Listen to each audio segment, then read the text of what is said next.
I'm saying all right, I'm being friendly. All right, Elon, we're on the show at the moment. Obviously, listen, we're talking about threads and we're talking about censorship and we're talking about the mainstream media going out to bat for threads. We want to talk to you. Can we get an interview booked in this week? Are you asleep right now? You're coming across as a bit lazy. You're coming across as a person who's not committed to working enough. Whenever I call you, you sound asleep. Come on, Elon. Elon. I regret sending it. I regret it already. That's the quickest ever regret I've ever had. The start was very strange for me. Why did I say all right, I was mate? like, all right there, Elon. It was the wrong... Let's play it back and down see if the it sounds market or unusual. something. I'm going to press keep on this message and I'm going to play it back, see if it sounds good. All right, Elon, mate. What is that? I hope I'm not waking you up. I'm Broco. What are you saying? I'm saying all right. no, I'm in it. You're in it. Show at the moment, obviously. Listen, we're talking about threads, and we're talking about. Oh, I shouldn't have done this. We're talking about the mainstream media going out. What have I done? For threads. We want to talk to you. Can we get an interview booked in this week? Are you asleep? Good, that's a good bit. You're coming across as a bit lazy. No, that's a mistake. Person who's not committed to working enough. Oh, Whenever no. I call you, you sound asleep. Come on, Elon. Elon. That bit sounds like you're drunk. Does sound like that. Have I made a mistaker? I don't know. Is this one of the mistakes than I the make? previous ones. Is it going to be okay? Tell me in the locals community. They're saying, calm down. Why did you say that? Why did you say it like that? Good, Russ. Apologetic pest. Russell, you drunkard. Blame Gareth. Yes. No. Hold on. No, that's a good point there. No, that is a good point. Blame Gareth for not gatekeeping. Yeah. You didn't gatekeep very well there, mate, Right. did you? Okay. Call that gatekeeping. Meanwhile, the digital dollar threatens to... Oh, no, have we seen the rest of this propaganda? No, let's watch the rest of this propaganda. Then we're going to talk about the digital dollar. Do you know about this? They're pushing ahead with digital dollars. They're going to control you right down your pocket holes in ways that are almost unmentionable to a fellow like me. And I say that as a man who proudly shows his nipples. Let's have a look at the rest of this propaganda. Musk's Twitter has become. That fight hasn't happened yet, but Zuckerberg's Threads launched yesterday, and it's looking like it actually has a shot of besting Twitter. In less than 24 hours, Threads... Your promo is It's unbelievable. It's unbelievable. You know, this should be... There are two very similar platforms, one that existed before this other one, that's now potentially facing a lawsuit for literally copying Twitter. But that aside, this one believes in censorship. This one says it believes in free speech. Why don't you decide? Guys, decide which one you want. Shouldn't be. We've got a clear preference, and it's because we believe in their model. We believe that when they censor, they'll censor in favour of our agenda. Like, it's actually disgusting. We shouldn't be laughing about this. Also, again, they're very much in line with their kind of corporate sponsors. Meta's business model is about getting the public to spend more time online so Meta can profile us more and make advertising money. For that reason, Threads has next to zero privacy protections, allowing companies to know one's location and consumer preferences. That, I would say, as a news piece... Why is that not on the news? That should probably be on the news. Now, before you go believing Gareth, let's check if what he said about the EU fining Facebook was true. Meta hit with a record-breaking 1.3... That's a record-breaking 1.3 billion fine over Facebook data transfers. That's bigger than the Fox fine for the Dominion scandal. Isn't that interesting? Has it been reported in the same way? People were all over that Fox Dominion thing. Did you notice that? If you're watching us on Rumble, press that red button at the bottom of your screen. Join the conversation on locals. Look at people. Some people are talking about my nipples. Some people simply won't join Fred. Some people love us. It's going so fast. There's so many people chatting down there. It's a fantastic conversation. Let's have a look at the rest of this thing. Did we get to the end of it? Had more than 30 million subscribers. It has an innate advantage compared to the many other Twitter alternatives that have cropped up, since you can automatically follow everyone you were already following on Instagram, and they can automatically follow you. They're following because they've got all your data, because they're snoodling about in your phone. Creating instant community and familiarity. And now there's word. Twitter CEO... Community is an overstatement. Community. We've created a lovely little community by spying on you and censoring you. The word they kept using is congenial. Look at how language is being rebooted and altered around us. Congenial means the ability to censor and control dissent. Words like safety means we're going to control you to protect you. But I don't want a corporatized state that behaves like a parent. I'll take care of myself, thanks very much, and I'll be taken care of in a community that I'm a consensual part of. I don't want dictatorship by the back door. Don't be childish. Don't be so bloody childish. Elon Musk is threatening to sue the rival platform. Musk tweeting, "Competition is fine, cheating is not." Meta denying any wrongdoing. In an interview with The Verge, Instagram CEO Adam Mosseri calls Twitter a pioneer in the space, but says its volatility under Musk has opened the door for Threads. NBC News has reached out to Twitter for comment, but just received an automated response. Craig. Zuckerberg. So funny, isn't it? Even that's maybe, you've not got the time to respond. Let's see if Elon's come back to me already. I'm regretting it. I regret it, but oh no, message is silenced. Oh no, this is not good news. We're going to leave. If you're watching us on YouTube now, you're going to have to click the link in the description and join us over there on the home of free speech. We're going to be talking about the digital dollar and the threat to financial privacy. Do you think they'll misuse those powers? Macron is threatening to shut down social media in France. Can this be real? All these liberal leaders with fantastic haircuts that came to us telling us they were going to bring us new inclusive democracy are behaving like tyrants, whether communist or fascist. Don't you agree? We've got to talk about this stuff. We're going to be talking to Adam Andrzejewski a little bit later. He's brilliant. He works for a company or an organization, called Open Secrets that open the books. Open those smutty little books. We always talk to him, and he's in front of a bookshelf, and he's going to be telling us stuff about how much money the FBI have spent on informants. It's going to knock your knickers down and then blast them out the bleeding door. So you are going to want to click that link in the description and join us over on Rumble right now. Stay free, you awakening wonders. Now, if you're watching us on Rumble, press the red button at the bottom of your screen and join the conversation. Little Renegade says, how about we don't join one more social media site and instead go outside and actually talk to people and integrate with the local community in person instead of living online and following you're communicating so quickly, you guys, I can't keep holding it, ourselves to be driven to hysteria by a distorted worldview.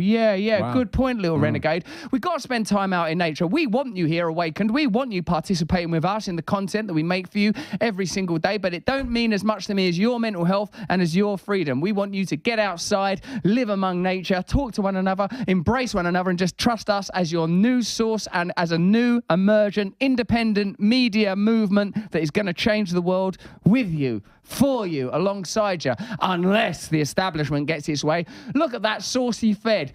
They've been trialing digital dollars. Why is this a problem? Because it means they're going to be able to control and switch off currency. Well, because they've called it a successful trial, ultimately. And this is something that 130 countries around the globe are doing. So representing 90% of the global economy are now exploring digital versions of their currencies, was almost half in advanced development, either piloting or launching stages. So this is happening, and it's something that obviously we talked about CBDCs for a while and the danger of them being able to track.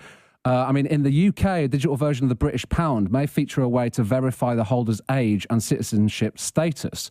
So this is not just about what you can buy and then being able to potentially change interest rates and ultimately control people's spending habits. But it's things like we've talked about before about digital passports. What other information is available through these currencies? When cryptocurrencies first became popular, notably through Bitcoin, what we heard again and again is we can't trust them. They're bad for the environment. They're unreliable. You can't trust them. They stink. They'll turn your fingers wrinkly. You'll go all unusual. You'll have nightmares. But as soon as they're able to centrally control it, CBDCs become a solution. It's like cluster bombs. It's okay when we do it. Nothing has a principle behind it, only an agenda behind it. It's bad when it's Bitcoin. It's good when it's Britcoin. Aha! That's the very way to describe it. Trust Gareth Roy, my press secretary and on-screen assistant, to come up with the perfect description. France gives law enforcement the power to remotely activate and listen in on other people's devices. You're kidding me.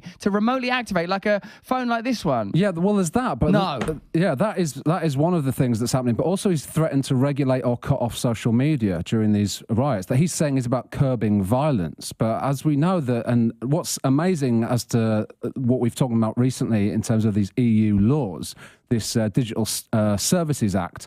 They're saying that if social media sites don't censor the information that they say they've got to censor, they could be fined up to 6% of their annual turnover. That's something they just can't stand. That's exactly that. But Thierry Breton at the EU is the one we've spoken about before, threatening Elon Musk with that kind of crazy threatening mafia language. He was using gangster language, wasn't he? He was saying, listen, this is where bad ideas come to die. I will take you down, you motherfucker. I'll strap you up. I'll kick your ball bag up through the roof of your mouth. I'll drag your butthole out and stick it round your snout like a dirty, self-loving elephant. He said things like that, like Gareth. that. Not exactly Not that. exactly I'm that. not saying it's exactly what he said. That is a misquote, plainly, but it's the general effect. What's he saying now, Thierry Breton, or Well, whatever what he he's calls basically himself? said is Macron threatening to regulate or cut off social media, which is obviously social media, as we have been talking about with Elon Musk and Twitter, is the way that ideas are shared now. When we want to talk about about free speech, about things that Matt Taibbi and Michael Schellenberg have been revealing, this is how this is shared so quickly. So the ability to shut down social media is a massive thing. And Thierry Breton has basically said social media platforms like TikTok and Snapchat will face possible shutdowns under these new EU laws. If they threaten to, for example, where there is hateful content, he says, content that calls, for example, for revolt, they will be required to delete the content. How dare they? Now, what does revolt mean? You know, it depends how you... What's the definition of revolt? I suppose what it means is to replace the current corrupt systems and institutions with new democratic ones. So censor that, Breton, you saucy bugger. USA Now has posted a really funny sort of racing car thing with a police chase after a Bronco. Can you grab that out of the locals chat so we can show it up on Rumble as well? USA Now's poster. Get it as an asset for us, guys, so as I can share that. Lovely. You can feel free to post your memes and your gifts there, guys. It's a free speech platform. Social media riot back down. Social media riot shutdowns possible under EU content. Oh, that's it. That's that Breton. There it is. And I'll say this, you know, aside from all the gangster language, he looks like a little old lady. Doesn't he? Looks like a harmless little old lady of all that. Do you kiss your mother with that mouth? No. Merci beaucoup. Let's have a look at the next one. Apparently now, this is the story what we came off YouTube for. Apparently, doing press-ups now is akin to Sieg Heiling. MSNBC is saying that fitness is far right. Rogan, our man, posted about it, tweeted about it. He says, the holy fuck, being healthy is far right now. What do you think about that? Excuse me. Let me know in the comments if you think that... I mean, look, I suppose, this is how you could tangentially get there. The sort of supremacy and excellence can be sort of regarded as fascist ideals. But if you're exercising out of self-love because you want to be well, because you love yourself and you respect your body and you want to take care of it and you don't judge other people's bodies or their right to be how they are and look how they are, and you're not got some sort of hierarchy of these are supreme and beautiful bodies and these are disgusting and people should be shamed, I don't know how you get to far right from there. Do you? Well, look, so... contained in this article, it says far-right groups have exploited the popularity of at-home fitness during the pandemic to radicalise individuals in the MMA and combat sports communities. Now, I'm sure there might be an element of radicalisation in certain communities, but I guess Joe Rogan's point at this stage is the reductiveness of an article written by the mainstream media again. When you're writing something with a headline, why the far right is really into home fitness, you are reducing this to something that people, again, will become politicised. I think a more important piece of analysis is to offer is when we were locked down, it was never discussed that we could be eating healthy, getting well, getting sunshine on our face, vitamin D, which is now demonstrably good for you, particularly in relation to the conditions around the pandemic, and taking exercise, taking care of yourself. What they want, I think, and tell me if you agree with this, they want us to be like sort of slumped larvae, impotent automatons who are unable to become activated and awake. They want you weak. They want you dumb, congenial. They want you on threads,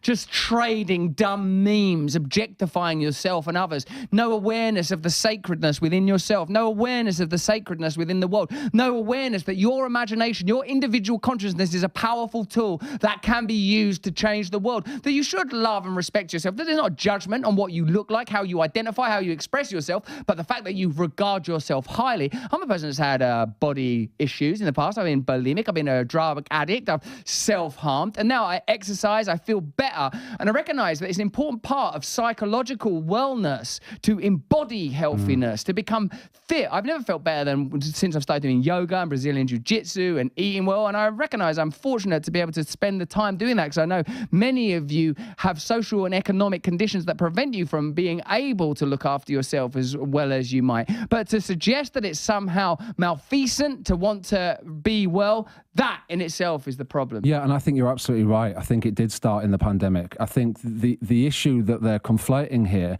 is that people who were calling for lockdowns being the wrong thing for us to do, and that actually getting out and exercising, a lot like Joe Rogan said at the time, the ways that he was able to recover from COVID was making sure that he stuck to fitness. Yes, he took certain things, but it was his fitness routine. Now, they hated that. They did not like that. The mainstream media did not like that. MSNBC in particular did not like that at all. And so this was the start of actually, you know, where were the mainstream media in discussing how important it was to stay fit, to make sure that we were taking care of ourselves, make sure that... I love watching you grope for that because it's so close to your laptop. Yeah, why were they not recommending just measures of wellness? Did you notice that? They were spending more time demonizing Joe Rogan and the things that Joe Rogan was saying than actually saying to their viewers, actually, look, it is important to do this. It is important to take care of yourself. It is important not to sit down and, like the mayor of New York was offering at the time, people to get free hamburgers and chips for getting vaccinated. You know, silly. Those were the narratives that were being propagated at the time. Here is this brilliant meme from USA Now. This is that you being chased around on the internet, Stockholm syndrome, cognitive dissonance, indoctrination, and there you are. Just I suppose the inconvenient truth is that you're O.J. Simpson. Yeah, sure. In that meme, but other than that, it's fantastic. Do you know what I believe in more than anything else? Freedom of speech, and where freedom and speech meet, you get free speech, and where free speech meets, you get freech.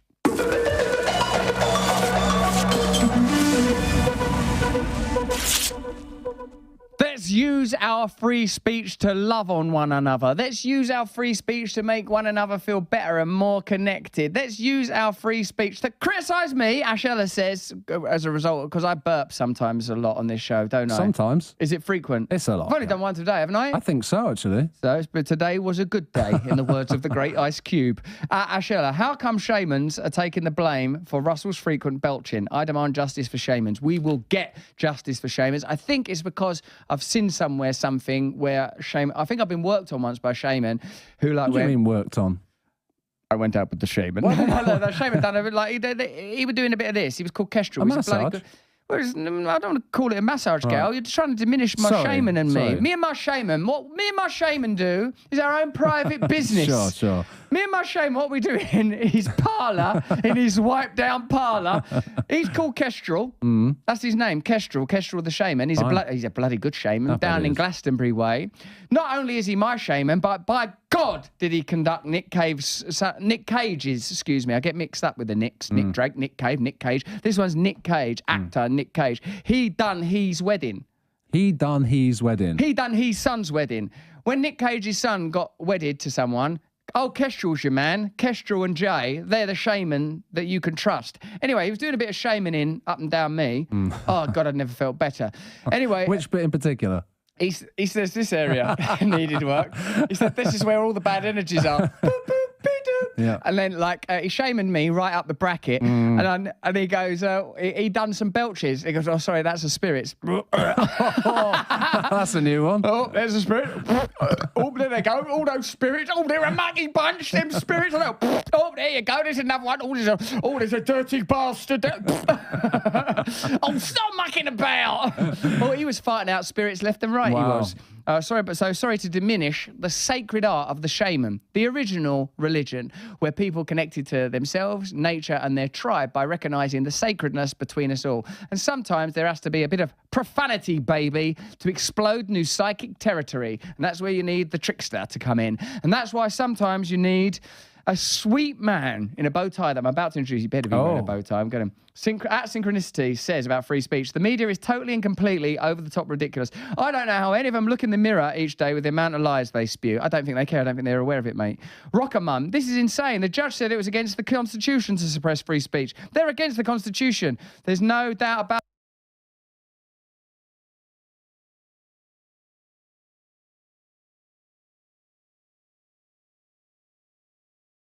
it, baby.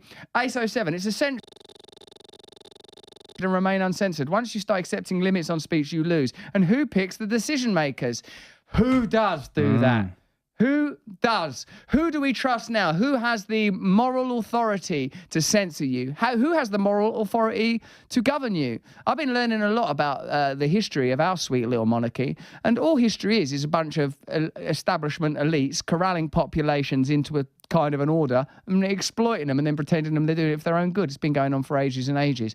Thankfully, it comes to a stop now, thanks to a man who I know and trust, a man by the name of Andrzejewski, who comes from openthebooks.com, where the government are tracked and held to account to see how they spend their money and how they use your taxpayer dollary dues to corrupt you right down your snout pipes. Adam is here now. Adam, you honour us in that tie. You look more handsome than I remember you. Well, thank you, Russell. Hey, first off, I just want to say that the elites in this country, they take us all for fools and they dominate in the media and the government, but they don't dominate here. You've put together a platform where people watch, they listen, they comment, and that strikes me a lot like what the scientific method used to be, where people could question, give criticism, be skeptical of ideas. And at the end of the day, that's how you get the best public policy. That's why in the first 2 times that you've had me on this year, I've called you Mr. Brand, out of respect for the platform that you have created here to educate all of us. Well, I thank you very much. And I will echo the sentiments of our friend here on Locals, Barry John Fox, who, referring to you, says simply, "You handsome bastard."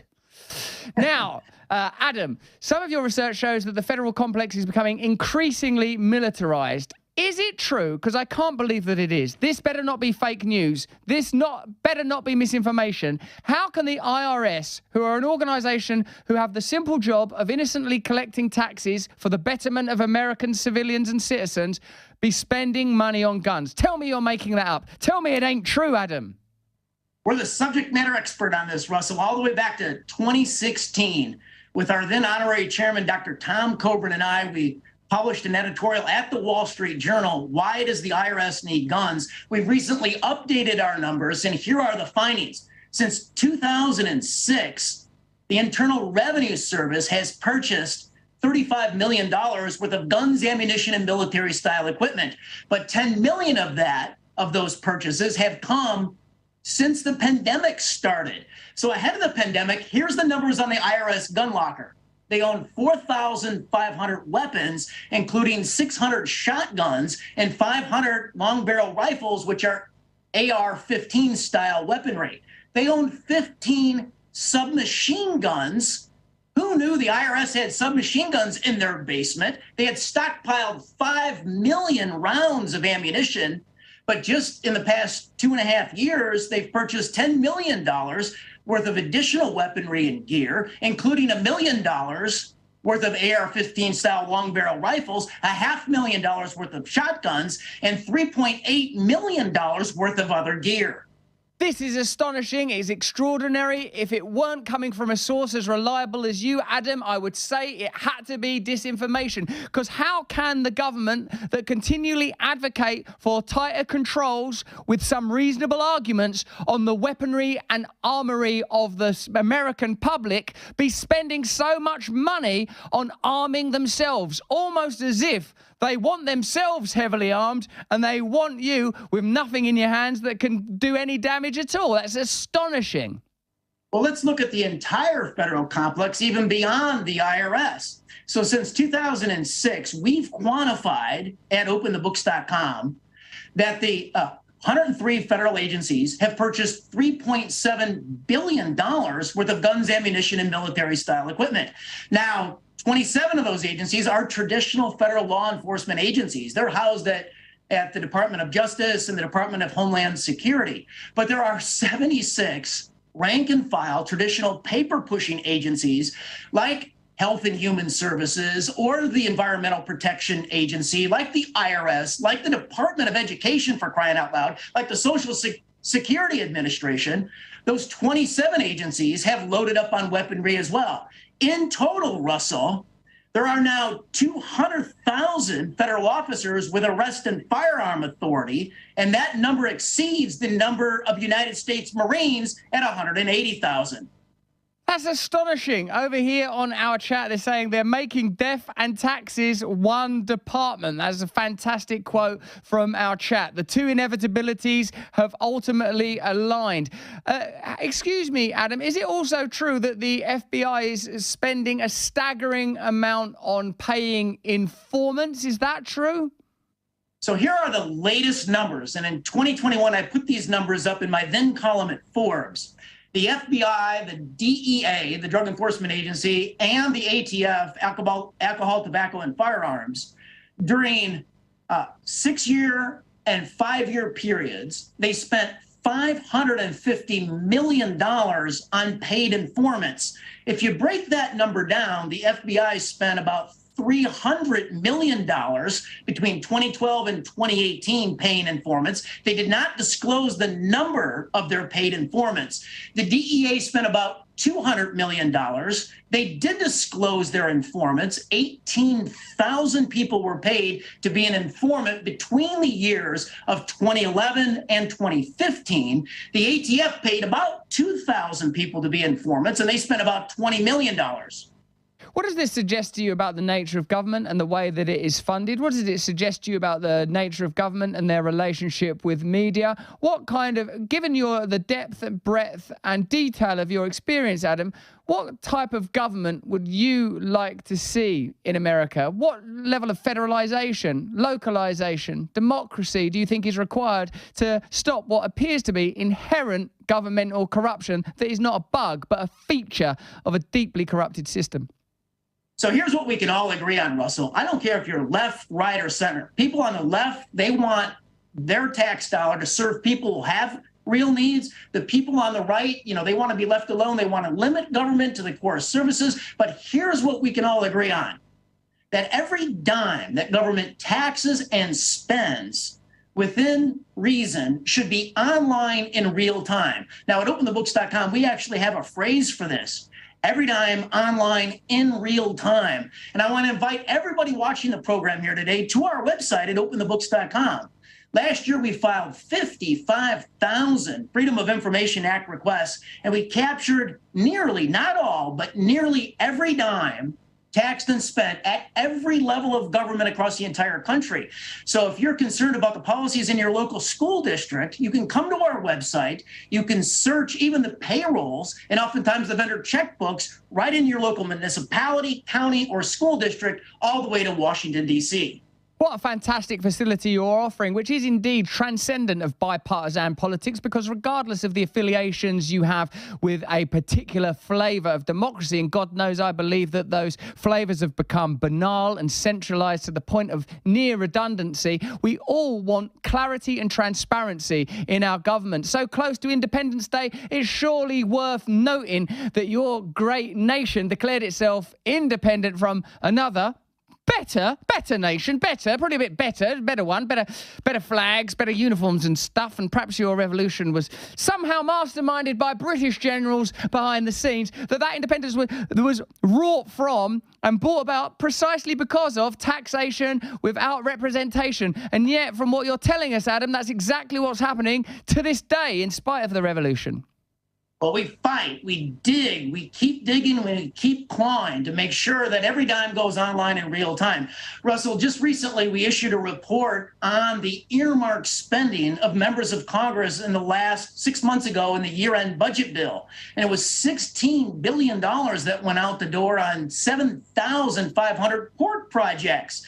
So Congress literally went nuts. $1 million to the Macadamia Nut Initiative in Hawaii. $2 million went on an earmark, a local pet project into Baltimore, Maryland, to the Great Blacks in Wax Museum, where the member who asked for that earmark was ensconced in a wax figurine just 6 months of ahead of the earmark. You got $3 million, $3.6 million that went into the Michelle Obama Trail down in Atlanta, Georgia, phase 2. Phase 1 was actually paid by local county taxpayers. Phase 2 is paid for by all of us. But all of that is dwarfed by the $5 million from the Republican member of Congress, Byron Donalds, down in Naples, Florida. $5 million went into the Naples septic system. It literally got flushed down the drain in a community where the average home price is $600,000. Adam, it's very difficult to listen to these things, and if it wasn't for your physical and spiritual beauty, I don't know if I'd be able to stand it. Were it not for the face of an angel, the eyes of a Pears soap model, the twinkling teeth of a matinee idol. Adam, it's customary when we have you on our show, and thank God we have the privilege of having you on pretty regularly, for you to pluck almost at random a book from your shelf of sexy knowledge and read us arbitrarily a paragraph of deep wisdom. Why should today be different from any other day? Adam, I beg you, with all that is decent and holy, to open those damn books and read us something. Sure enough, I actually was prepared for this, Russell. So I pulled right off our shelf, Fleecing America, done by the former really good government U.S. Senator from Wisconsin, William Proxmire. He did the Golden Fleece Award for years. Here are just two of the examples of a Golden Fleece Award from the 1970s. In 1975, Proxmire gave the award to the FAA for a study of 432 flight attendants where they measured the distance between their knees when they were sitting and the length of their buttocks, and they spent $300,000 on that study. Here's another study from 1978. Proxmire gave the Golden Fleece Award for a federal study of the activities inside a Peruvian brothel, where the researchers kept coming back repeatedly, all in the interests of accuracy. We've got to be accurate about what's going on in this brothel. I just need one more night. And while we're in there, I can give my buttocks a good measuring. And by the way, Adam, that is not how you say the word buttocks. It's not buttocks. It's not buttocks. Is it, Adam? It's buttocks. Buttocks. British style. Well, hey, I'm here in Chicago. You know, it is what it is, Russell. We all the time, buttocks. Buttocks. Here in Illinois, it is the Super Bowl of corruption. So, to the extent that we say our words wrong, you know, that's just another thing wrong with Illinois. It ain't necessarily wrong. Maybe that's just how you say buttocks. What good shall I do this day? What a lovely phrase you've got behind you there. You're a beautiful man, Adam. Thank you so much for joining us. Thanks once again for being illuminating, energetic, rigorous, assiduous, and damn good fun. It's always a joy to spend time with you, mate. Thank you. Thank you, Russell. See you again soon. You can find out more about Adam and his work by going to openthebooks.com. You've seen what he's doing. He's a fascinating man. I think that he's the sort of person that should be supported. I don't know if you can find out more about him at openthebooks.com. Right, yeah. Will it say, like, what's he like? What makes him tick? Would like to know that. Right. Because I'm fascinated by him. They should add a personal section. Have a personal section on Open the Books. I'd like to do a special session, Open the Books on Adam. Let's have a chapter on you. Yes. Well, not my financial dealings. No, I mean a chapter on you, Adam. Adam, yeah. We want to open the books on Adam, and then we see a series of photos of Adam, leisure wear, maybe just a bathrobe. Yeah. Nothing. I'm not talking bad taste, right. Gareth. Swimwear of some sort. Yeah, swimwear. You know, so we're not talking about any nipsies. No. We're not talking about this. Let's take a good look at these. There's a lot you'll see of them, I tells you. He's still there, Adam, watching us beaming. And yeah, we love you, mate. It's a great conversation, guys. I appreciate it. I appreciate the showcase. We want to be the information for everybody watching the show, an information machine for democracy. I will give you such a slap on the buttocks if you don't start behaving, Adam. Hey, for next time, I'm going to practice saying that word. No, say it. Don't you change, mate. Don't you change anything about you. You're absolutely terrific and perfect the way you are as the Lord made you. Thank you, Adam, for joining us. Well, there you go. There he goes. Adam Andrzejewski, one of the goddamn finest fellas we ever did have on this show. And this week continues to reach such giddy heights because tomorrow we've got Jim Caviezel and Tim Ballard talking about their new movie, Sound of Freedom, a film that I think perhaps due to its production model and its PR model and indeed its subject matter has become quite controversial. Let us know if you've heard about it. Then on Friday, one of my favorite YouTubers, The Critical Drinker, will be joining me for a conversation talking about the nature of movies, entertainment, the obligation to make movies that are representative versus propaganda ideologies. It's a really brilliant conversation. And if you want early access to these conversations, sometimes they due to availability of guests, take place at unusual times. Join the locals community. And then you can see my conversation with people like Oliver Stone. That's coming up soon. Oliver Stone, who made JFK. I once made a documentary of him. Do you remember that? Certainly do. It was a difficult time. Oliver, Yes, in the was. end, he said, I'm going to bring it up. I'm going to ask about it. He said he stopped making it in the end, didn't he? He did, Someone yeah. else is going to have to do this. He made Platoon based on his own harrowing experiences in Vietnam. But when it came to working with old Russ, he drew the line. You weren't there, man. You weren't there. I wasn't there. I was a couple of hours late. Like when I made that film with Michael Winterbottom about like financial corruption. He went, what? Why won't you come here? Why are you so late all the time? I don't like it. I don't like doing stuff like this. Oliver Stone accused me of wearing the same shirt twice in a row. You deserved that, and I think you were. Like, you went to his office, and all of a sudden, you're wearing the same shirt. You were wearing that shirt. You won't get away with that with old Zebra, would you, mate? No. Well, black and white there. With old Stroby, you wouldn't get away with that in normal telly. Hey, listen, yous lot. Well, guess who's coming on later? Ron DeSantis. He'll be live. So if you're a member of our locals community, press the red button and join it. It's pretty easy. You get access to some beautiful content. It's the inside track. If you're watching us on Rumble, we're doing our absolute best, but we got to have you close. If this movement's going to succeed, we need you close enough to feel the brush of these sweet treats. Anyway, I've told you everything I can tell you. It's time now to have a close look at cluster bombs. Not too bloody close, they're actually dangerous. No matter who's using them. No one wants a cluster bomb up in their grill, do they? Be it Russian or be it Ukrainian.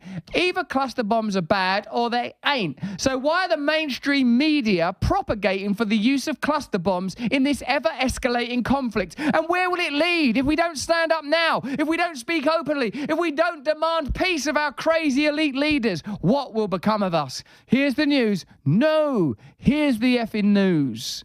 Thank you for choosing Fox News. No, here's the fucking news.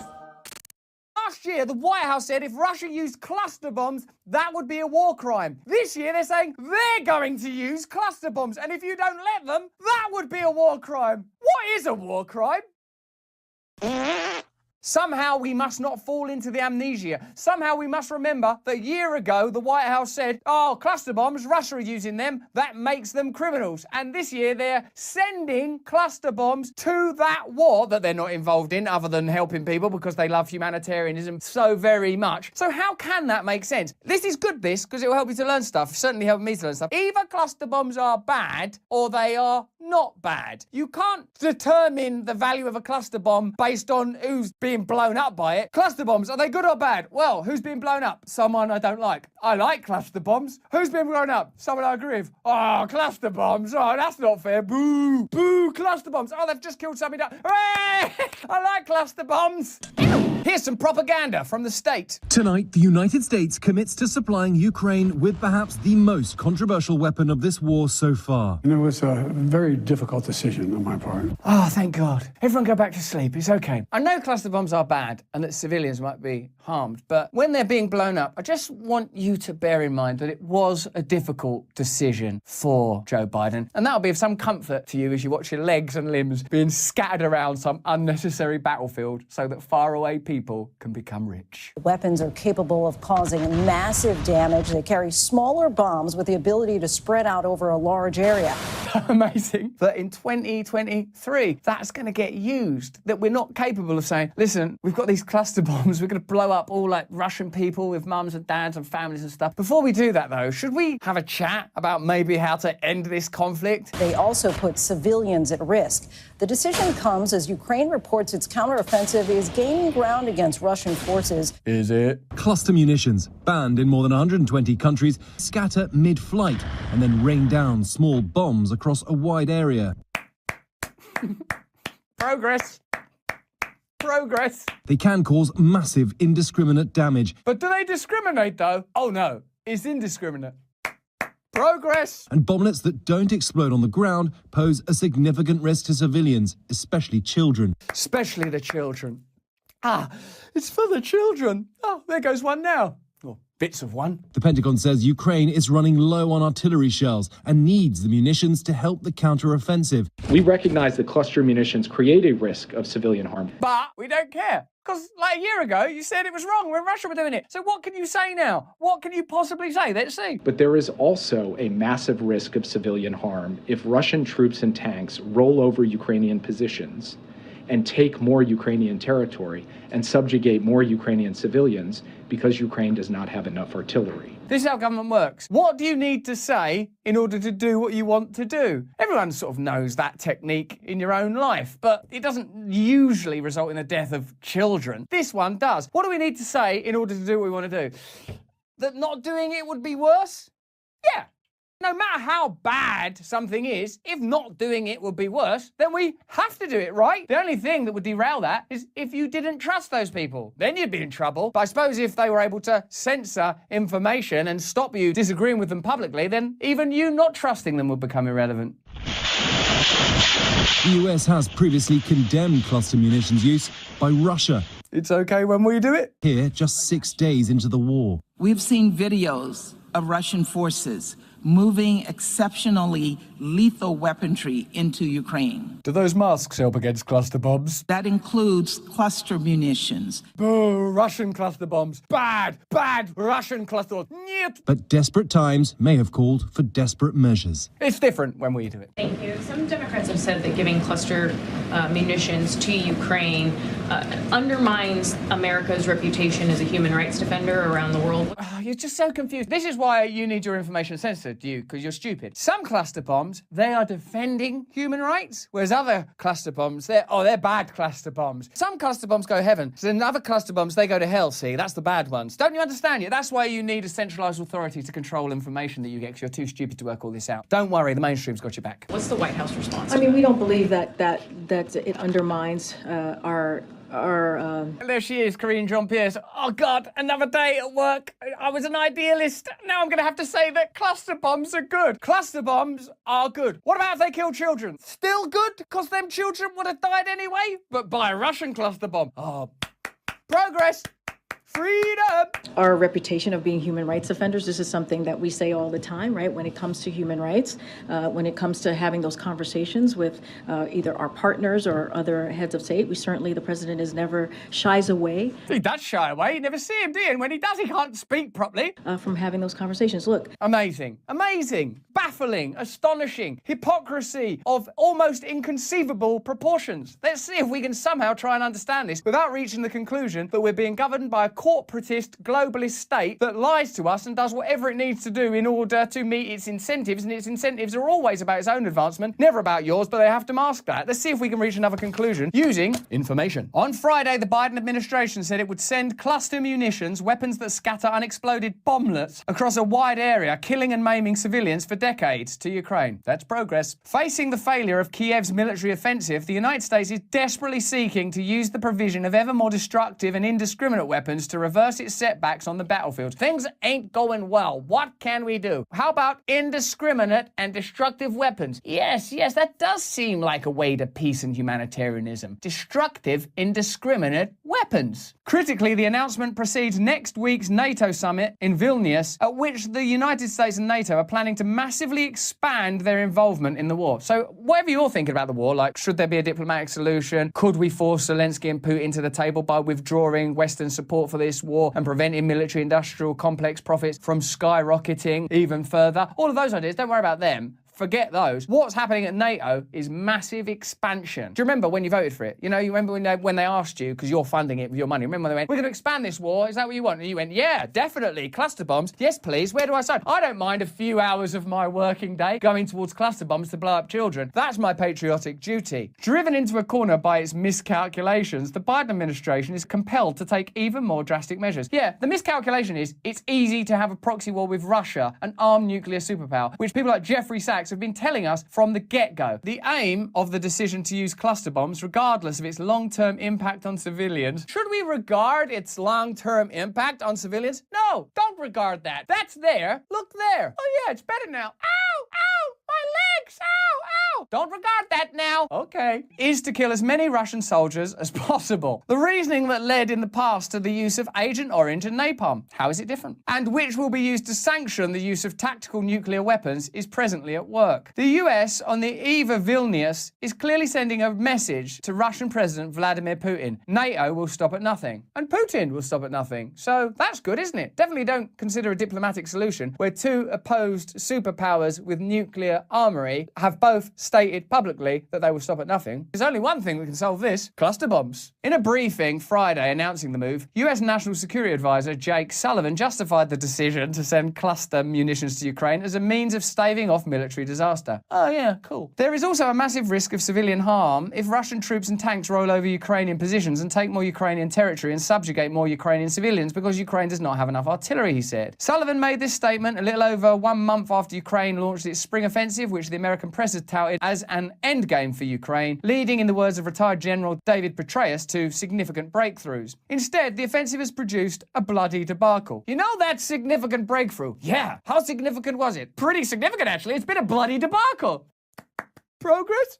Freedom? Ah, my legs! Shh, look over there. Far from inflicting a crushing defeat on Russia, the Biden administration has been driven to one escalatory move after another in an effort to shore up the Ukrainian military. Because the Ukrainian military cannot defeat the Russian military because of history and the present and reality and some pretty solid stuff. We recognise that cluster munitions risk creating civilian harm from unexploded ordnance, Sullivan said. But we had to balance that against the risk that Ukraine might not have sufficient artillery ammunition. In other words, the Biden administration weighed the cost of killing and maiming generations of Ukrainian civilians against the benefits of killing more Russian troops. It decided that the deaths of Ukrainian children from unexploded ordnance was a sacrifice America's oligarchy was willing to make. Oh, God bless that oligarchy. Is there nothing they won't sacrifice that doesn't affect them at all? Every line employed by the White House to justify sending these weapons of terror to Ukraine could be used to justify the deployment or even use of tactical nuclear weapons in the conflict. That's a brilliant point, isn't it? They're going to turn up on your TV one day going, listen, you know, you've always thought nuclear bombs was a bad thing. But some nuclear bombs, American ones that you paid for, are good, though, because of how they would be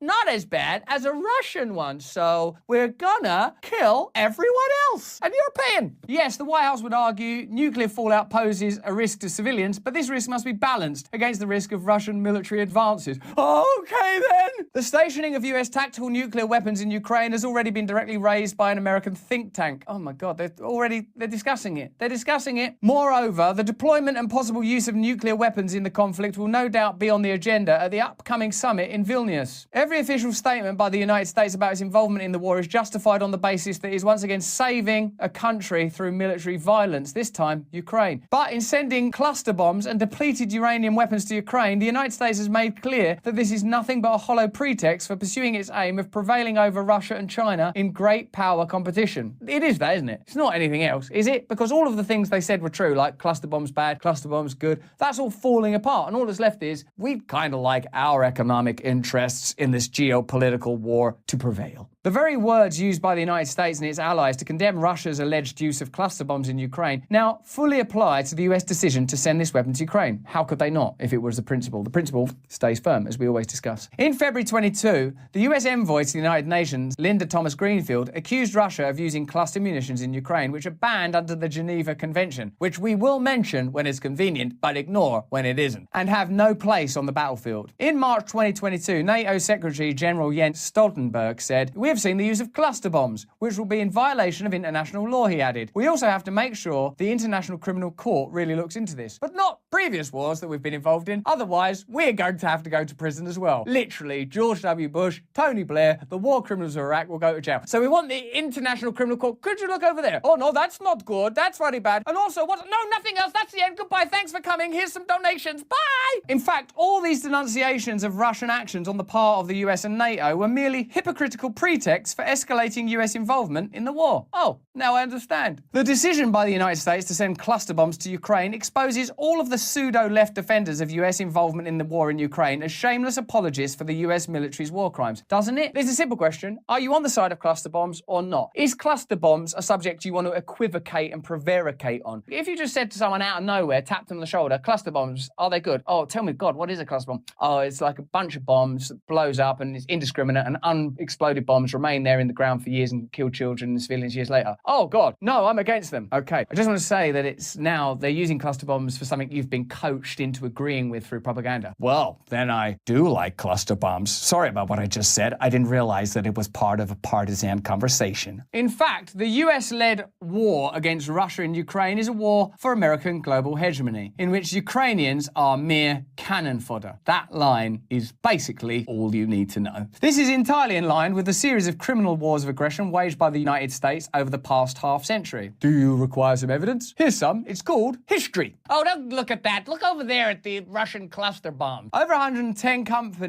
countries, easy to get mixed up these days, isn't it? Over 110 countries have ratified the Convention on Cluster Munitions, CCM, which prohibits the use, transfer and stockpiling of cluster munitions. The United States, which has killed more people with cluster munitions than any other country, is not a signatory. Hey, would you sign this, please, sir? And what is that, my good man?